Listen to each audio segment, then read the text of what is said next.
Cleanup करताना अगोदर अस्ट्रीजंटने पुसून घ्यायचं पूर्णपणे फेस. त्या दिवशी मी स्वतःवर करून दाखवले, बरोबर आहे. आता हे कस्टमरवर कसं करायचं दाखवते. आणि हे जे अस्ट्रीजंट आहे ना, हे फॉर ऑल स्किन टाईप आहे, ऑल स्किनला चालतं.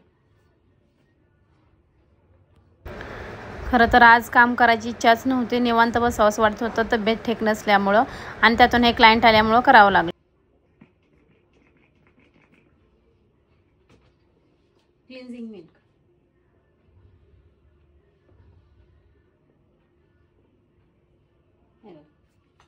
सुरुवातीला खालून सुरुवात करायची, मसाज कडे लक्ष.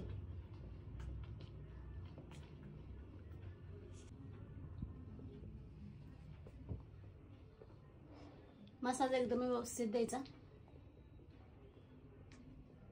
खालून वरती, असं खालून वरी नाही न्यायचं, असं वरून खाली नाही न्यायचं. करताना नेहमी खालून वरती न्यायचं.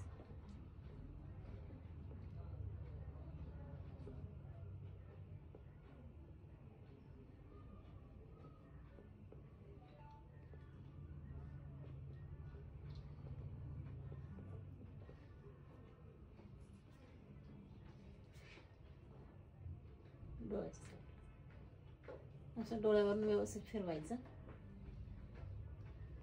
क्लीनअप करताना पाण्याचा वापर खूप करायचा.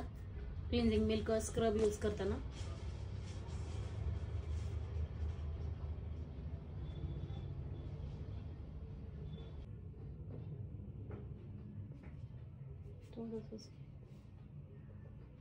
त्यानंतर स्क्रब सुरुवातीला स्वतःच्या हातावर असं मॅश करून घ्यायचं. प्रत्येक प्रोडक्ट, कुठलंही प्रोडक्ट असू दे, स्वतःच्या हातावर असं करायचं आणि मग कस्टमरला लावायचं. हे स्क्रब आहे.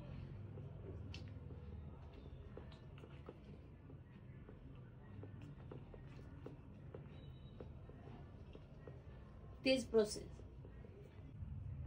स्क्रबनी जास्त घासायचं नाही. जास्त जर घासलं ना, असं जास्त असं घसघस घासलं ना, तर स्किन लाल होते, रेडिश पण येतो जास्त स्किन मध्ये, परत नंतर ब्लॅक पडायला लागतं.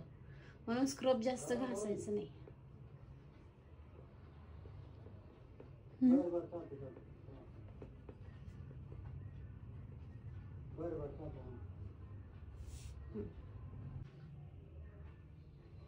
फेस पॅक नेहमी काय करायचा, खालून वर लावायचा, असा खालून वरती लावायचा.